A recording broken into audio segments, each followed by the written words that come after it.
Welcome to Motherhood. I'm Dr. Christina Hibbert, and I'm here to help you overcome, become, and flourish through this sometimes very difficult and challenging experience we call motherhood. And today we're going to be talking about one of the most difficult and challenging times a mom can go through, which is talking about losing a child. And specifically, we're going to be talking today about perinatal loss. And we'll get into that and explain more of what that exactly means. And we'll talk a lot about coping with and healing from and how to carry on after perinatal loss. That's what today's show is all about. And I'll introduce my special guest in a few moments. But first, I want to thank you for joining us here each week on Motherhood Radio.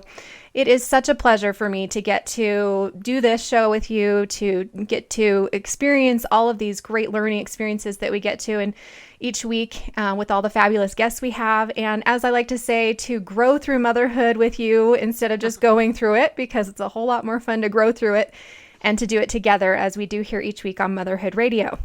Now, I'm also really excited that our group online, our Facebook group, Growing Through Motherhood, is continuing to gain new members, and I'm hoping that you will go and check it out and join up with us if you're on Facebook. You just have to go and search Growing Through Motherhood, and you'll find the group. You can ask to be added, and I will, of course, add you. It's not an exclusive group, but we just have that there for everybody to participate and get to know each other and get to share and get to support one another through this experience. And especially when we're talking about things like we're talking about today, it's just a wonderful place to go to know that there are other moms who get it and who aren't going to judge and who can go through this and grow through this with you. So join us there. And also, I hope you'll join us on my website at drchristinahibbert.com for resources on all the things we talk about here on motherhood, and especially the things we'll talk about today. There are a lot of resources on grief and loss on my website, so you can check those out. So join us there on the website and also on social media. We're all over the place on Facebook, Twitter, Pinterest, you name it, we're there. Now, let's go ahead and introduce the topic for today, perinatal loss, and how can we cope with, heal from, and carry on after perinatal loss, which is obviously a very, very big and difficult topic to be discussing, but one that affects most women at some point or another in one way or another, whether it affects you personally, whether it affects someone you love, a friend, someone you work with. Perinatal loss is very common. And as a psychologist who specializes in grief and loss and pregnancy and postpartum issues, I myself have worked with many, many clients who have gone through the loss of a child. And, it wasn't, I felt like I've also experienced this with many friends. I'll say that too, and family members. My sister, who's the one who died in 2007, and I ended up inheriting her two children. Before all of that, many years ago, she actually had a miscarriage of twins. And I remember how devastated she was that she went through that experience of thinking, I could have had twins, and then I miscarried both of them. A very painful experience for her. Also, I've had, a sister-in-law who delivered a stillborn baby, and others in my life who have been through this kind of loss personally, as well as my clients. And I feel like I've always felt like I really have a good understanding of what this is like for the moms who have to experience it. But I do freely admit I have never had to go through perinatal loss myself. And last year I was asked to speak at a MISS Foundation, that's MISS, and we'll talk more about them later in the Simple Solutions segment at the end of the show. But I was asked to speak last year around this time, actually almost a year ago, at their kindness walk that they do each year to remember all of the children who have been lost. And I was excited about this opportunity, and I readily said yes. And as I started to get closer to it, this is the first time I really started to feel intimidated. I'm not a person who feels intimidated to speak. I love speaking. But I really felt intimidated because I felt like everybody there is going to be a parent who's lost a child, and I haven't been through that. And I'm the person who writes about and talks about and shares about the things I've gone through. I do psychotherapy even with people on things, mostly things I've experienced myself. And even though I'd been through a whole lot of loss in my life, I still felt very inadequate to be addressing this group. And the more I prepared, the more I realized that, loss is loss. And it's not to take away anybody's loss, or to say any loss is better or worse than another one. I actually call that grief worthy. I think people sometimes rank losses like this is harder than this and this. And even in perinatal loss, some people would say, well, at least I didn't, my child wasn't stillborn. It was just a miscarriage. So it wasn't that big of a, but loss is loss and grief is grief and pain is pain. And when I got up to speak, I just talked about my own losses in my own life. And I just was trying to show the people there that I do know loss. I don't know your loss. I don't know your pain exactly, but I do know loss. And actually, I know the loss of a child. My little sister got cancer when she was 6.5, Wilms tumor cancer of the kidneys, and she died when she was 8. And I know what it's like to be raised in a house with a mother who's lost a child who is in deep despair and grief, and how the loss of a child can impact and change a family forever. I feel like our family was changed forever by the loss of my sister. So I shared those things and I connected with the people. And then I shared the one part of my book, This Is How We Grow, that I feel is the most helpful in these times when we have lost somebody, when we have lost something that we feel like we'll never get over. And this is from page 32 of This Is How We Grow. And I'll just read a little here. One of the most common questions I hear is why? Why do those we love have to die too soon? Why must we continually find ourselves falling? Why is all this growing so difficult? I have been filled with an abundance of whys in my days. Some can be answered and provide deeper understanding, but many will never be answered in this life. Sometimes, in choosing to question why, we choose to remain stagnant in our learning. We choose to stay in the dark, alone, frustrated, and even angry. The question I find more helpful is how. How do I carry on? How do I do what I'm being asked to do? How do I learn from this? How is a question of commitment, a question of action, a question of faith. How is acceptance, willingness, and patience. Though we may not understand why, the answer to how is always there if we simply will ask. As we let go of why and center ourselves on how, piece by piece, the puzzle of our life comes into focus. Lovingly, we rise from the fall as we stand, plant our feet, ask how, and get to work. This is how we learn. This is how we grow. And that's what I'm hoping we'll be doing today for any of you out there who are suffering still or who have been through this and are asking why. Hopefully today's show can focus a lot on how. How do we carry on? How do we grow through this and continue forward? All right, on that note, I want to share invite my guest, welcome my guest finally. I want to welcome Sharon Martin to the show. Sharon, thank you so much for being here today. Thank you, Christina. It's my pleasure. I'm really happy to be with you. I am excited to have you here too. And I have to tell our guests that, we're talking about this topic because Sharon approached me and she, specializes in this topic, as well as she also has had some personal experiences in this topic that we'll be sharing later. But I'm really grateful to get to do this now because as we're recording this show, it's October and it's Perinatal Loss Awareness Month, I guess. Yes, and specifically October 15th is the Day of Remembrance for pregnancy and infant loss. So it's a great time for us to do this and bring some more awareness to it. And I'm so happy that we were able to fit it in that time frame, since it is we always want to bring awareness to it, but especially October. Yes, October 15th. So all of you, this will be airing right before October 15th. So if you've heard it by then, you can look for that Day of Remembrance on October 15th. I know there's a lot of amazing events, kindness walks, and different kinds of remembrance days and experiences that you can join up with if you'd like to by going online and checking that out. Now, let me introduce Sharon a little bit more. So Sharon is a licensed clinical social worker. She's based out of San Jose, California. And she is also a mental health blogger. She's a speaker and a psychotherapist.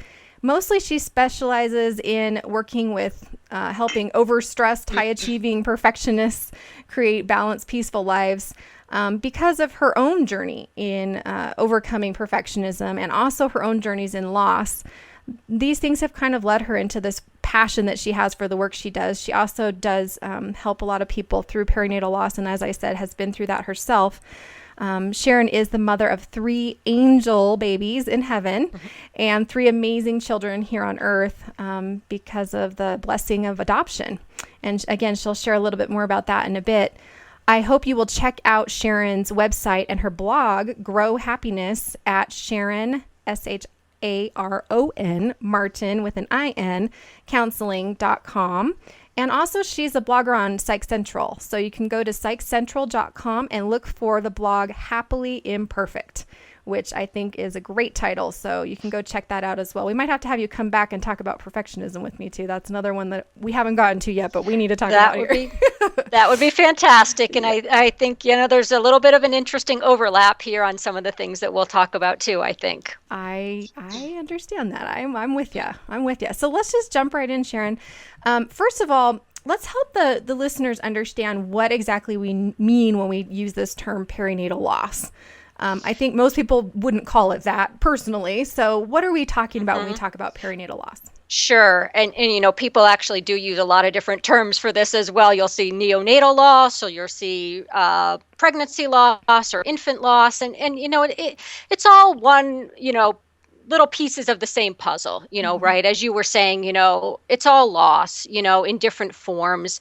I think technically, a miscarriage is a pregnancy loss that's before the 20th week of gestation, and neonatal or perinatal loss is a baby that dies shortly after birth, and then of course there's a stillbirth, and I don't know, I think that fits in there with a type of subtype maybe of perinatal loss, but like we said, they're all related, and in some ways I'm not sure that it matters tremendously what we call it. It is all a different kind of loss of a baby or a pregnancy. And right. Yeah. Right. And I'm glad you said that, because I want everybody listening to know that when we use this term perinatal loss, we're using it because that's kind of the general term that is used to explain all of these different types of losses that might occur early in the pregnancy, later in the pregnancy, with a child being born, stillborn, or being born alive and then shortly dying thereafter, or a child who dies later in life. I mean, we're not really focusing on later children who die later in life today, but all of this applies. Everything we talk about today also applies to those who've lost a child at any age. And really what we're talking about, as Sharon is saying, is we're talking about it's all the loss of a child, the death of a child. I know now, Sharon, what do you think about this? Because I know that there are, like you said, there are a lot of different terms people can use. And I think, don't you feel like everybody kind of has their own way of describing their loss? I think some people don't like saying miscarriage because it sort of minimizes the fact that they lost a child. What has your experience been with working with women on that? Yeah, I agree with you. And of course, excuse me, miscarriage is a term that we're pretty familiar with. And I think it almost sort of takes away, I think some of the real harsh reality of it. To me, it almost, is sort of, sounds better, maybe, if you will, people would rather say I had a miscarriage. Like, it almost minimizes it, I think. I agree. And I know that some people don't like that it minimizes it. And some people, I think, do like that because it helps them kind of cope in some way to not, at first at least, but it still is a loss of a child that we're talking about, no matter what term we're using. Yeah, absolutely. And I think, we are starting to talk about miscarriage, a little bit more. And I think people are starting to recognize, the real depth of the grief that women often have. And I think the importance of us really encouraging that, right? And not minimizing it, and not, trying to have women feel like, oh, it's just a miscarriage. It was really early. It was, in the first trimester. It's sort of like it almost doesn't count. Right. What we really want to do is get away from that, because we know that's not helpful, and it's not healthy, for us to pretend like something that matters doesn't matter. Yeah. It really does matter. And I know as psychotherapists, we often see, that if these things don't get dealt with, and if there isn't the ability to grieve, that they kind of show up later, right? I mean, you can't really avoid the feelings. It's true. They have a way of popping up. It's true. It's true. I often say that it's kind of like trying to run from something that's stuck on your shoulder with grief. But I think, a lot of us, just grief in general, people don't really know how to handle it. They don't really know what to expect, or they don't. So because of that, we do try to kind of, avoid or get away from, or whatever we can do to not have to feel it. And we're going to talk later about how we can feel the grief and what we can do. But let's talk about some of the grief symptoms that are typical.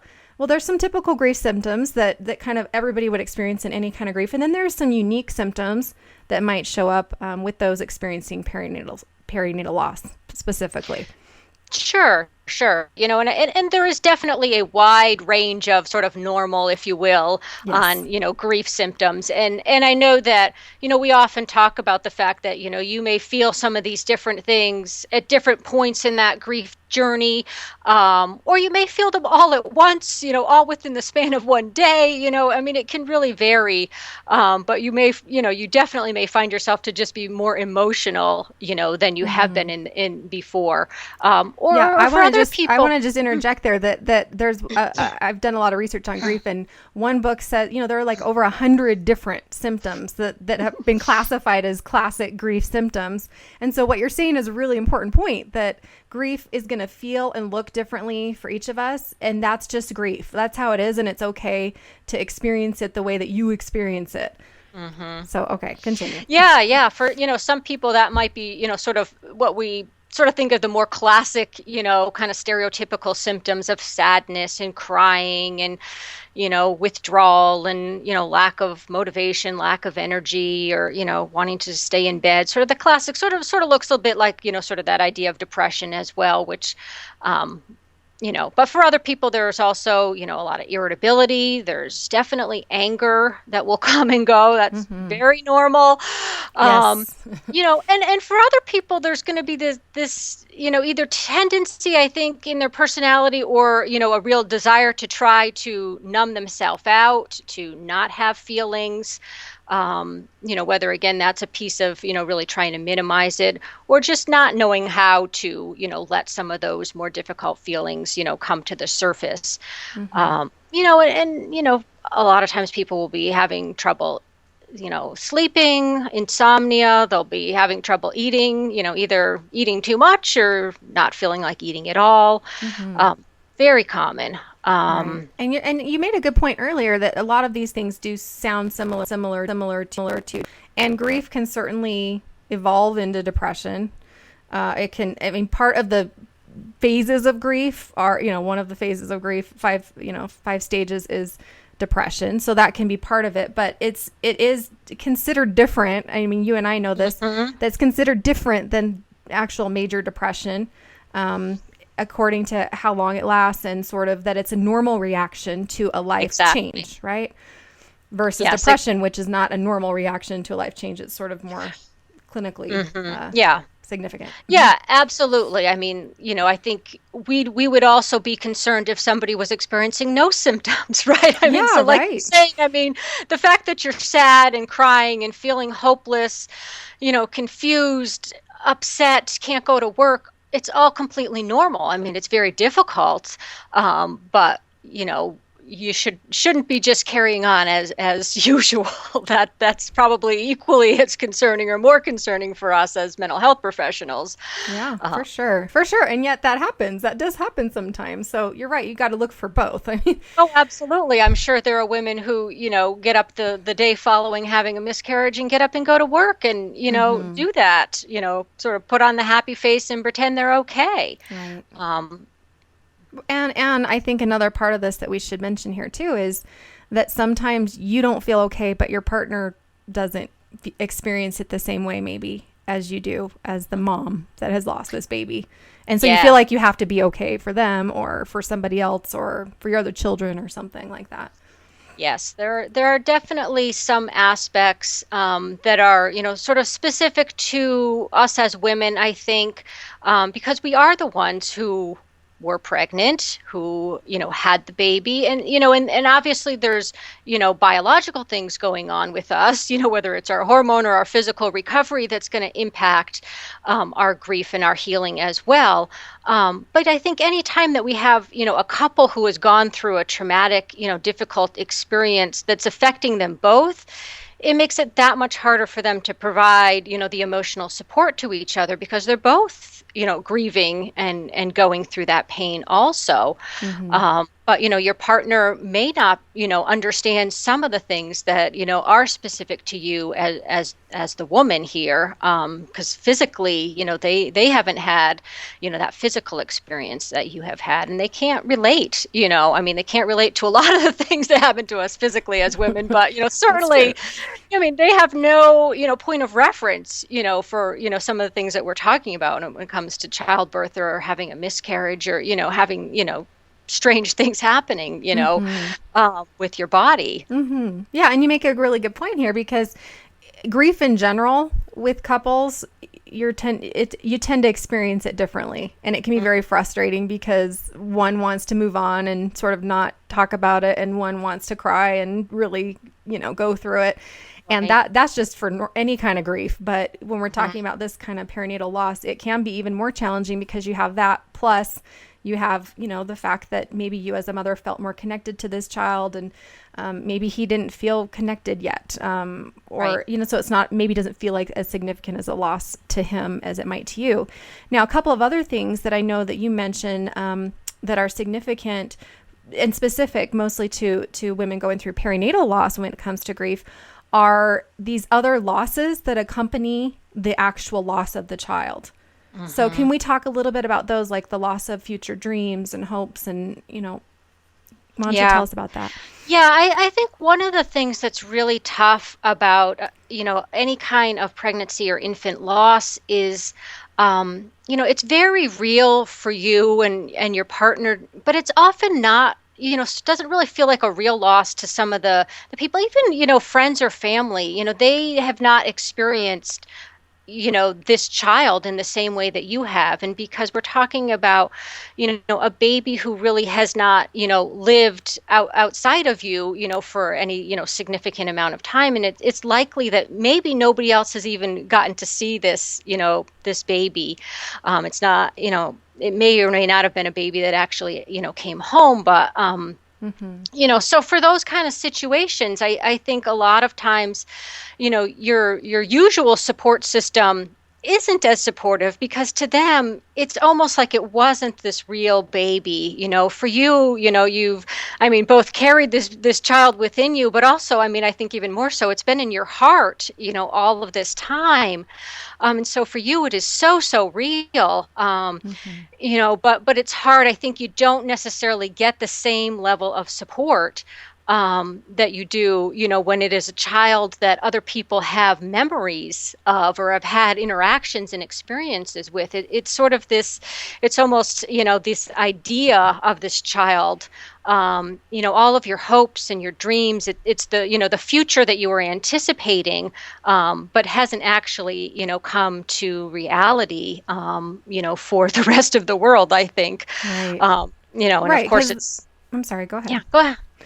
Yeah. No, I was just going to say that the moment you know that you're pregnant, you start to, or even before, before you're pregnant, when you're trying to get pregnant, you start to have that idea of what your life's going to be like, what this child might be like, what you might be like as a mother. And so really it does start way early on for the mother, especially those hopes and dreams. And when the child is gone, those are all gone too. And I think your point is really important that not everybody's going to get that, So it's probably helpful to reach out to others who might have been through a similar experience or to try to help your family understand what you're going through because they might not just naturally get it in the same way that you do. Right.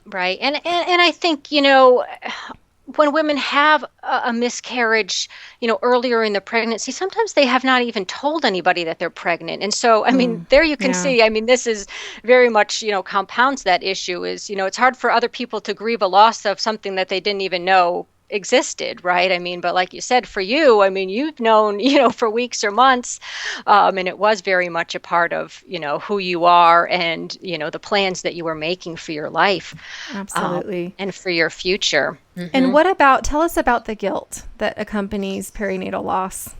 Well, and I think this is one of those parts of it that women really feel a lot stronger than men, because we're talking about our bodies, and I think we really just grow up assuming that we will be able to get pregnant and have children.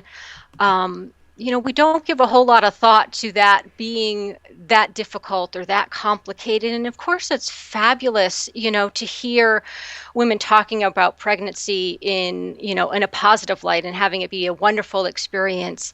But I think when it is not, when that does not turn out to be your reality, you feel this real sense of guilt, of what did I do wrong?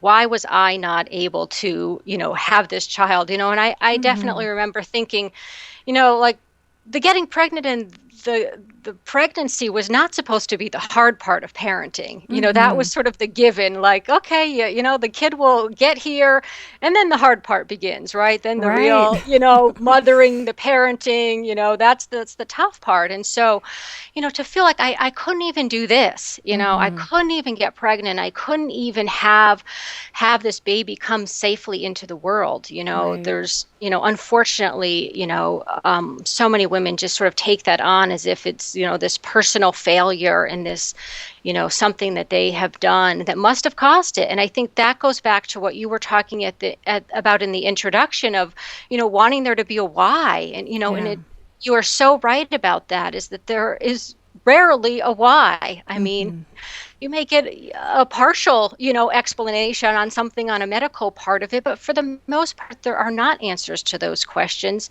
And it just causes us to feel bad, because I think what we do is we make ourselves the why. Yeah. If there isn't anything else, it becomes, I must have done something, I must have eaten the wrong thing, or taken the wrong medication, or I exercised too much, or I exercised too little, or there must have been something, putting all this pressure on ourselves as if we have control over all of these things, when in reality we have control over so little, and it is largely out of your control. And I know that, as mothers, because like we've been saying, you love this baby from the very second, it exists, or even before it does, that I know that women do absolutely everything that they can, right, to have healthy pregnancies and healthy babies. And so it is so rarely the case that there is anything that any of us have done, to impact sort of a negative outcome with the pregnancy, Yes,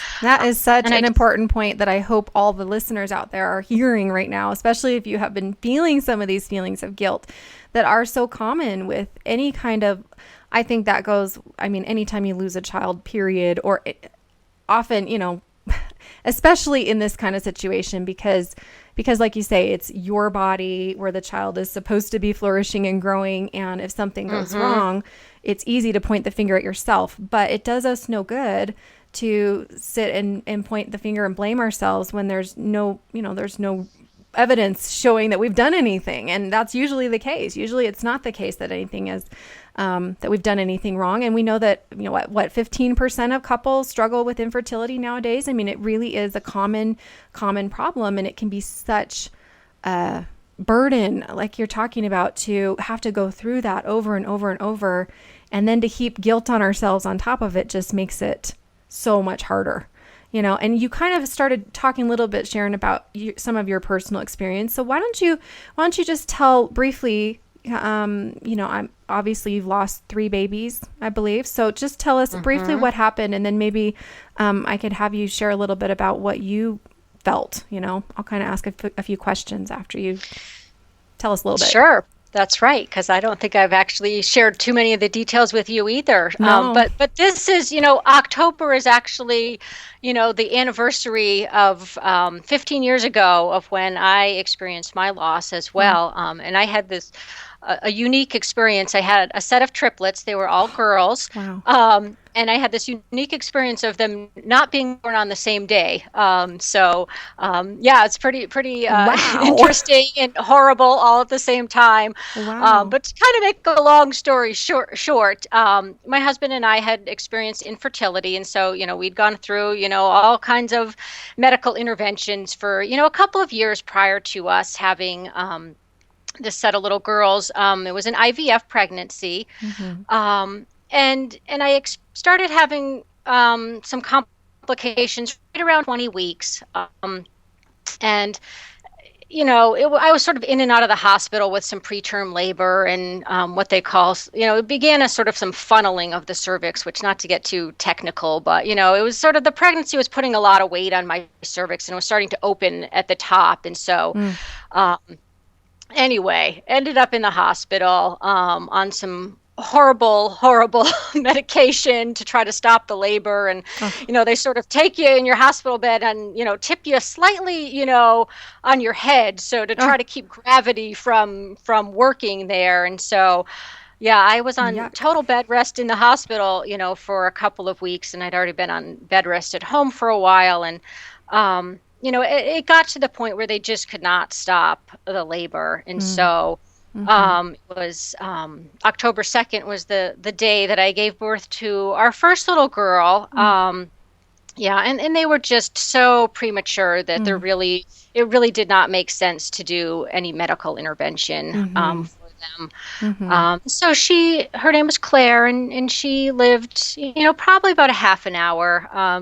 She was so tiny, and yet you could see her breathing. I could see her, lungs opening up, and we just held her. Wow. That's all you could do. We just held her. And at that point, they were able to stop my labor. That's sort of the amazing part of this. And I was able to continue on with the pregnancy, for the other two.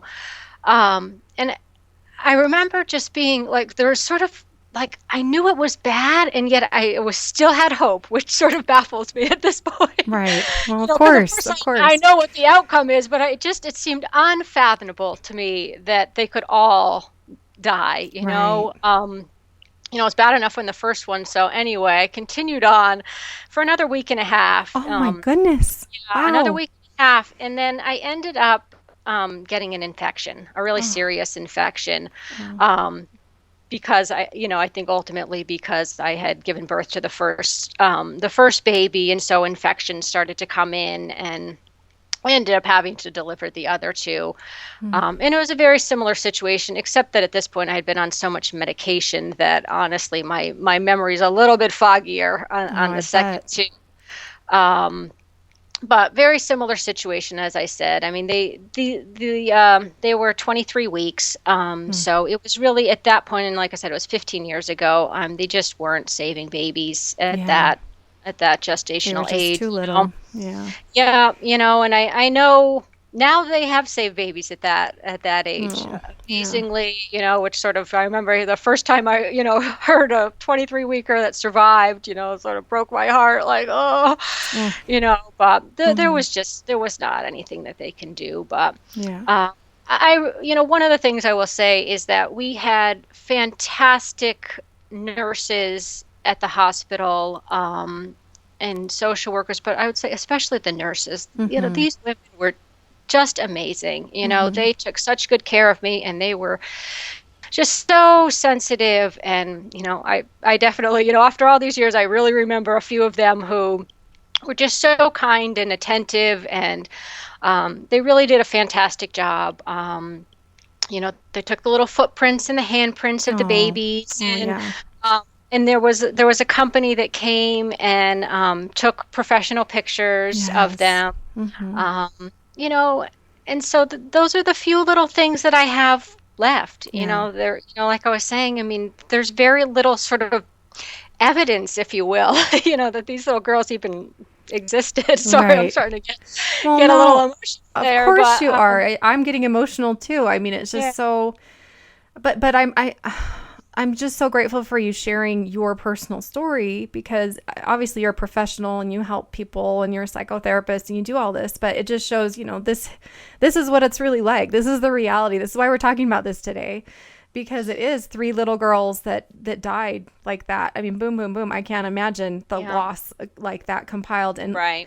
And like you're talking about, it's not like they had their bedrooms at home or all the memories that you would have for an older child or whatever, which can in some ways I think make it painful too, more painful in Of different ways, course. But Yeah. but like you say, there's not much left. It's just you have this experience and then it's done, and it just seems so fast. Yeah. Yeah. And I am grateful for those little, memories that I have, of Yeah, course. And I know, I mean, some women don't even have that. I know yeah, either it was an earlier loss and those things don't exist, or I know that there are, hospitals or other situations where the staff are not as well informed and don't sort of do these things. I think again, and now things are probably different because everybody's got a camera on their phone, but back that's then true. and we didn't. That's true. That's And true. That's so a it good was point. it was That's very it special. was, Yeah, yeah, we yeah, were fortunate to have the staff at the hospital take pictures for us, and yeah, things like that. yeah, But I know I've heard other women say similar things where it's just sort of this heart-wrenching, leaving the hospital, instead of having the yeah, baby, you've got this little box of memories, and yeah. that's it, those That's little it. handprints and a little hat that they had on their head, and Yeah, yeah, yeah, and you go home, and that's it, right? It was right, all those plans, the whole future that you imagined, is now gone, right. and you're left with, now what do I do? Now what do I do? Now what do I do? And that's the big question. I mean, and Yeah. before we talk about that, what you did and what other people can do, because I want to spend the kind of the rest of our time focusing on that. We're also going to talk later about how you can help other people through, because you made a really important point there that you can just have these angel people that show up right when you need them. And it could be the nurse. It could be, it could have been anybody. For you, it was the nurses. It could be a family member or a friend who really just is there with you and goes through it with you and tries to understand and sit with you and cry with you. And, I know in my own life, I've been touched by random people that I never thought would even care, that just come up and just ask you and just shed a tear with you. And suddenly you're bonded for life, So there are so many ways we can help others through. Now, but let's talk about that question of what do we do? What can our listeners do when they get home? And then we'll talk later about what they can help other people do who are going through this. So how did you cope, and what are some of the main things you teach your clients to do when they're going through these kinds of experiences? Yeah, well, like you were saying, for me, it was so important to connect with other people who really understood. And there wasn't anybody that I knew in person Mm-hmm. at that point. And so I found tremendous support online. Mm-hmm. And it was such a fantastic resource, to be able to connect with the other women, through some sort of virtual support groups and, message boards and, those kinds of things, because those are the people who really understood. And, I met, lots of women. There was one particular woman, her name's Randy, who we became, close friends, and she had lost a set of triplets in a very similar time frame. Oh, And wow. so we just went through this together, and we were Mm-hmm. just, these sort of virtual friends. And she was such a tremendous, support, for me, because Mm-hmm. like I said, we just really understood, what we were both going through. Mm-hmm. So that's one. If you have a local in-person support group, that's fantastic. They do exist. We have one here in my area. Mm-hmm. Um, but even so, and I live in a very large city, it's like 1 million people here. And even still, that's support group that we have here was not very well attended, unfortunately. Yeah. So I certainly imagine if you live in a smaller community, you may not even have something that's happening locally. This is a good point because there are great resource. There can be great resources locally. For some people, no. For some people, yes. But then it's the question of, is this the right thing for me? And some people find great comfort in going, and some people just can't quite make themselves go.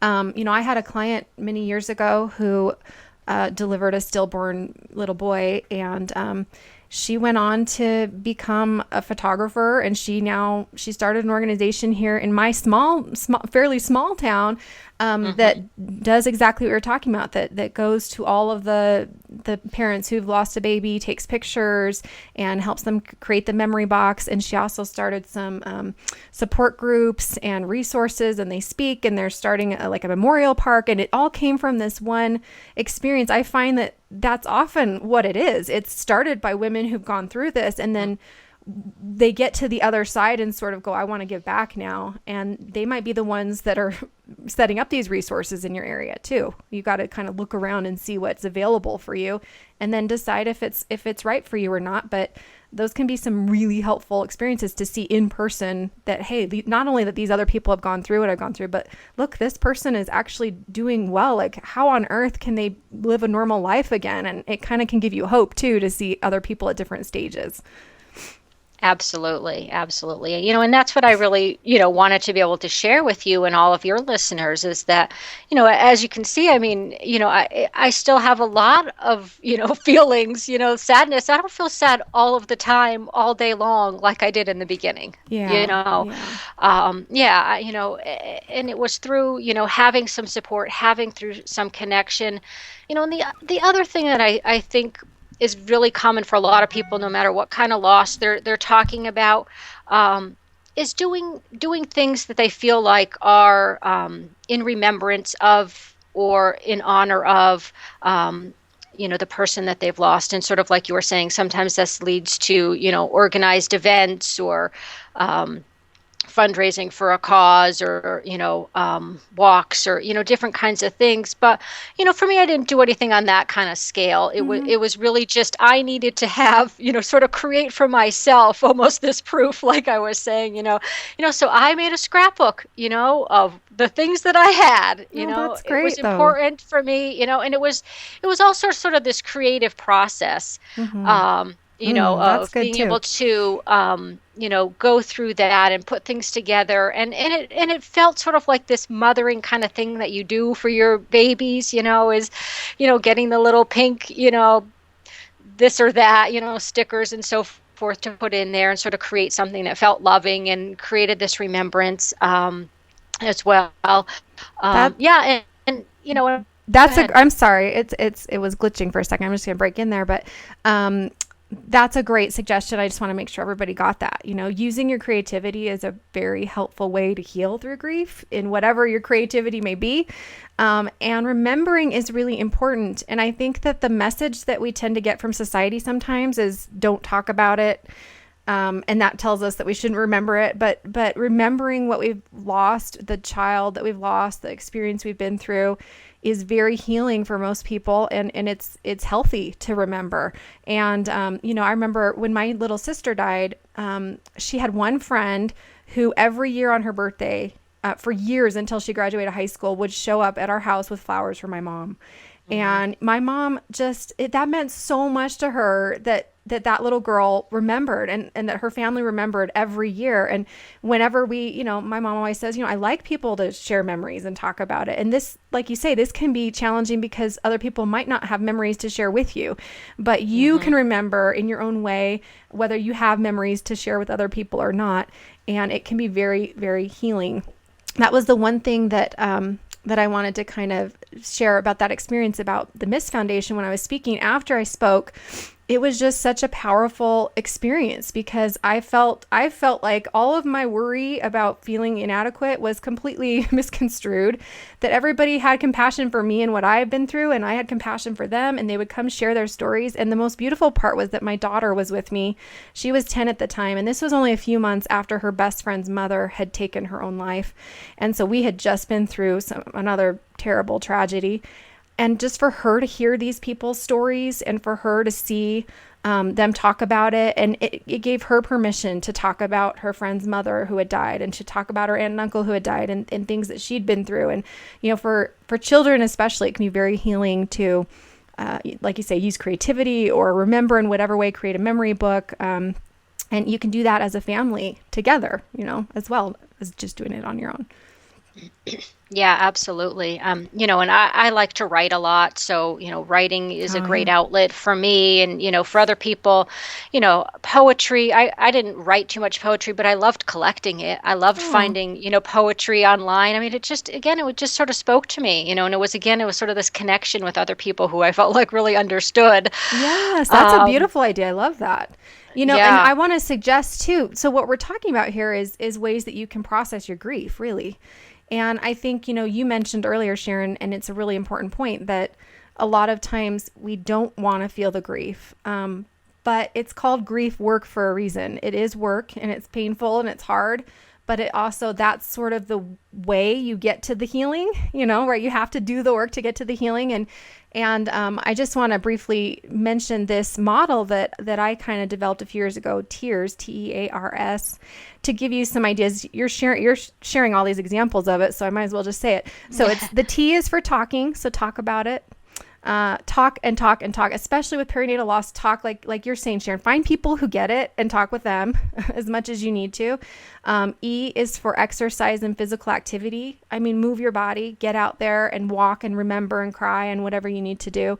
A is artistic expression, which you've been talking about. Creativity in whatever capacity is very healing if we apply it to our grief and our loss.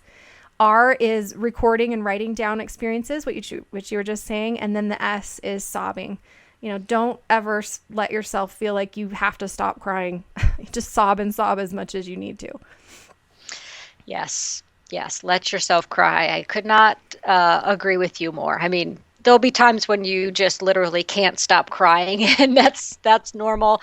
Right. And for other people, they will feel like they know they want to cry or they should cry, but they just can't kind of get that to open up. And, I think sometimes there's that fear of, if I start crying, I'll never stop, but you will. You will. But you may take a long time, but that's just all that stuff that needs to come out. And right. it is completely normal and very healthy. Yes. And ultimately just so helpful. It is, I feel like, just this natural way of expressing our grief, right? Mm-hmm. And they say, what they say is that grief is the truest expression of love. When you cry and cry and cry and you can't stop, it just means you really loved that child. And, that if you can remember that, hopefully it can help you just continue on with your grief and let yourself grieve, because it's just a sign of love. Yeah. And I feel like it's okay for you to let other people see you cry. I mean, I think sometimes we also, don't want to.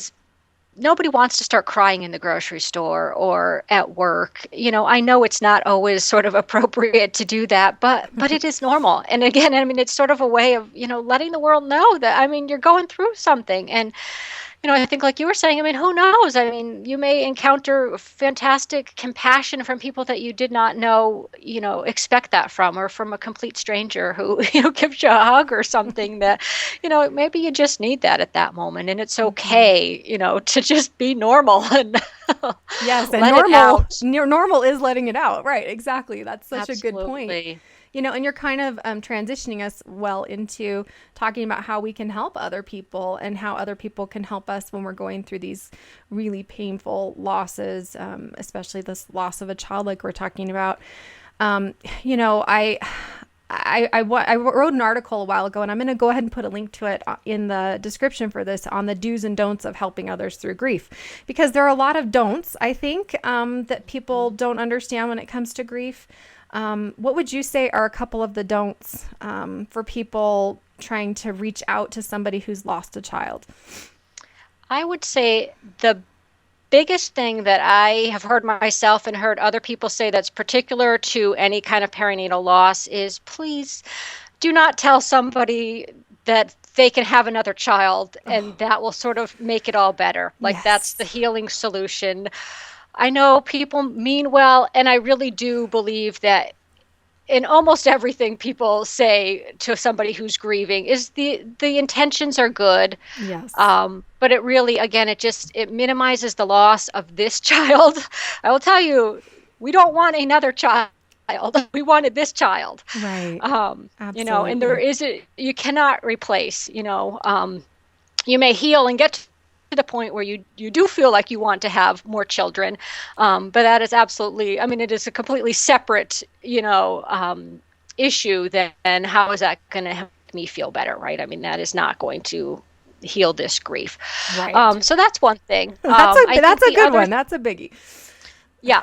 The other thing that I think I hear universally is if this child was named, use the child's name. Again, that's sort of this affirmation of this child's existence, this child's importance.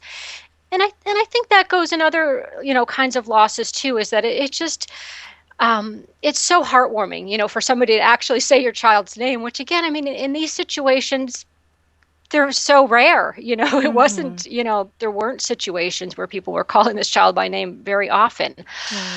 So that's a really heartfelt and meaningful thing to do. Or even if you're writing somebody a card, put the baby's name in there and include that. It's just sort of that extra little piece of showing that importance. And like you were saying, if you can remember those important days, Mother's Day can be really, really, really hard, as can, other holidays, but the day the, child was born and or died, and I one of the things that I think is great about having this awareness and remembrance month and day of October is that if it's okay if you do not remember the exact day, of the baby's birth or death, this can be a great time to just write a card or, send some kind of reminder. Hey, I'm thinking about you. I remember, your baby or, baby's name. And, it's just a nice way to remember. And like I said, if you have forgotten, as we do, the actual specific day, to say, hey, I know it's, Pregnancy and Infant Loss Month, and I want to let you know I was thinking about you. Can be a really sweet reminder. And, just like you were saying about the friend who would bring the flowers. What a sweet and kind, gesture. Yeah. These are beautiful suggestions and really important for those who are listening to hear these, because if you haven't been through this yourself, chances are someone you love is going to go through this, and you're going to have to be the one that you're going to have to know how to handle it for them, maybe, help them through it.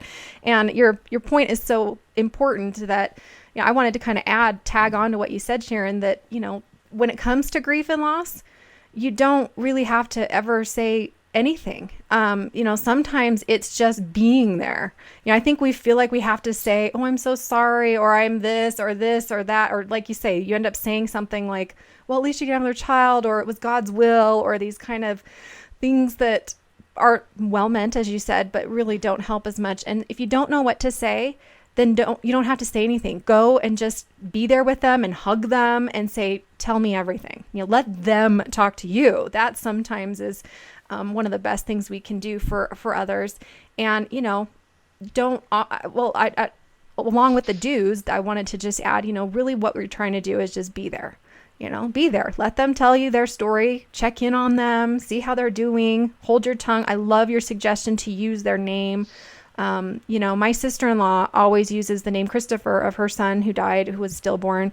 And I admit, it sometimes jolts me when I hear her say that, because it's like you say, that the loss isn't the same to me, or hasn't felt the same, but I do try to now ask her about Christopher and, try to have her talk about Christopher and not just the baby or that experience or the stillbirth. that's a beautiful suggestion as well. There's so many ways that we can be there for others in their time of need. And we just have to keep our eyes open and our hearts open, I guess. Yeah. And I would say,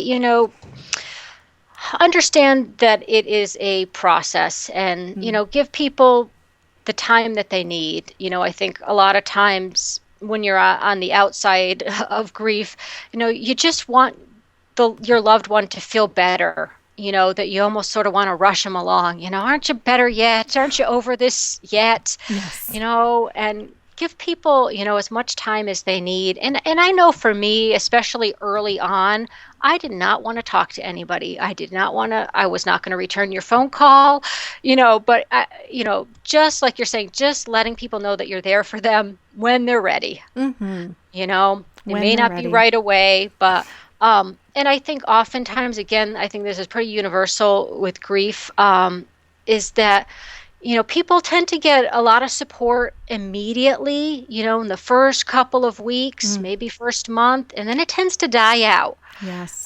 Usually after the funeral, everybody else is moving on. The rest of the world is finished with this, but you're not, and so I think sometimes, the visit or the card, a month or 2 months, 3 months, 6 months down the road, can be really helpful too. Yeah. Just to recognize that I know you're still grieving, Right. Everybody else has moved on, but I know it's still.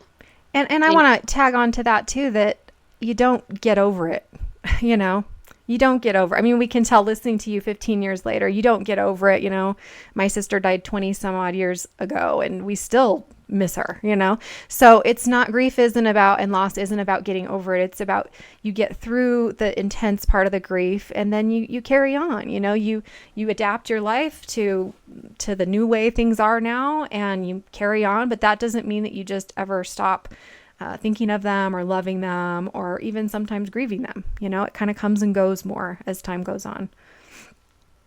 Absolutely. Yeah. Well, thank you so much for your suggestions, Sharon, and for your personal experiences. And I have never been so emotional during an interview. I know you can see me, but my eyes have been like teary the whole time because I just have such a soft spot in my heart for all of this. And, just, I know how hard loss can be. And I just feel like this is probably one of the most difficult losses that anybody could bear. But the point is, as you said, Sharon, so beautifully, you can bear it. And there is life that continues on after, and you can be happy and feel happy and all of that, and still miss them and love them and remember them. And it's kind of this odd paradoxical thing that happens where you can still, and I love this quote that I used from Khalil Gibran, from The Prophet. He's a poet that wrote the book The Prophet, which is a beautiful book. And he talks about sorrow and joy, and he talks about the deeper that sorrow carves into your heart, the more joy you can contain. So to me, that's kind of the blessing and the hope out there that, if you're experiencing deep sorrow right now, plant that hope that maybe someday you might just have even bigger joy. You're just carving out space for greater joy down the road. If you're willing to go through it and work on it. So thank you so much. Yes. And before I wrap up, you might have a word or two to say, but for my simple solutions, I just wanted to share this resource of the MISS Foundation. It's MISS Foundation. And it was a foundation started years ago to help parents who've lost a child. Any type of loss. It is any type of loss of a child. And it's a fabulous organization, a nonprofit organization. It provides support groups. You can connect with other parents. They also have a mentoring program to help you through the process. If you go to their website at missfoundation.org, I believe it is, there's actually a little box right on the home screen that says, has a child died? My child has died. What do I do? And you click that and it kind of leads you through the process of what to do and what your options are. I mean, it's, from my experience, been an incredibly valuable resource for friends, family, clients, anybody who's been through the loss of a child. What are your thoughts on the MISS Foundation, just to share real quick? Yeah, it was sort of funny when you had mentioned that you had spoken for them, that I had said to you, that was one of the first resources that I found. So yeah, I don't know how long ago they were formed, but it was around when I was going through my loss, and I definitely remember getting support from them. And I knew they had some publications and a book that I had gotten from them, and yeah, it was really helpful. There are some fantastic organizations out there. One of the other ones that I like that you can go to online is Still Standing Magazine. I believe it's stillstandingmag.com. And they have a lot of writing, just stories that moms have written about their loss experience, as well as other related articles, but great content there. And I think that's a really great place to feel understood as well. There's also the website October15th.com, which is specifically for the Day of Remembrance. And they have again, a variety of different resources on there, but they also organized a worldwide candle lighting on that day. And they do it at 7:00. So you can all light a candle 7:00 on the 15th in whatever time zone you are. And it's just a very simple way of remembering all of the babies that have been lost. So that's beautiful. A nice one. Thank you for sharing those resources. So everybody out there, that's the Miss Foundation, missfoundation.org, I believe. Still Standing Mag, right? That you can look up online. And then the Day of Remembrance. The website is October15th.com. October15th.com. So everybody out there, light a candle at 7 p.m. on October 15th if you hear the show in time. And if not, you could light a candle any old time just to join with us in spirit here and support all of the families who've lost a child and who are now finding their way and carrying on and healing after. And again, thank you, Sharon Martin, for being here. You can find Sharon on her website, which is Sharon Martin Counseling, .com, and find her blog there, and also find her on psychcentral.com with your blog called Amplify. No, sorry. I'm totally wrong here. It's Happily Imperfect. Happily Imperfect. That's it. Okay. Kind of not close at all. Okay. Anyway, so Happily Imperfect on psychcentral.com. Thank you again, Sharon, for being here. And for all of you listening, thank you for tuning in every week. Please go visit my website at drchristinahibbert.com. You can find links to both of the resources I shared today on the TEARS model. If you look up my article on dealing with grief, there's a whole bunch of articles on helping children through grief and helping yourself through grief and the stages of grief and the TEARS method for how you can grieve. Also, that article on the do's and don'ts of helping others through grief is there as well. And I will probably be linking this to a new post I will do on perinatal loss because I've been wanting to write about that for a long time. So I think it's time I put that on there because we have a lot of resources on there also for pregnancy and postpartum as well. So definitely go there and check it out. And be sure to check out my books, This Is How We Grow, which is actually my memoir of loss. So you might get some support, feel some camaraderie that way. And also Who Am I Without You, which is on self-esteem and self-worth. Until next time, I hope you will remember what we said at the end there, that the deeper that sorrow carves into your heart, the more joy you can contain. And believe it, because it's true. Sharon's living proof here, and so am I. And until next time, I hope you will choose to grow through motherhood and not just go through it. And do it with us here each week on Motherhood Radio. Thanks a lot, everybody. Bye-bye.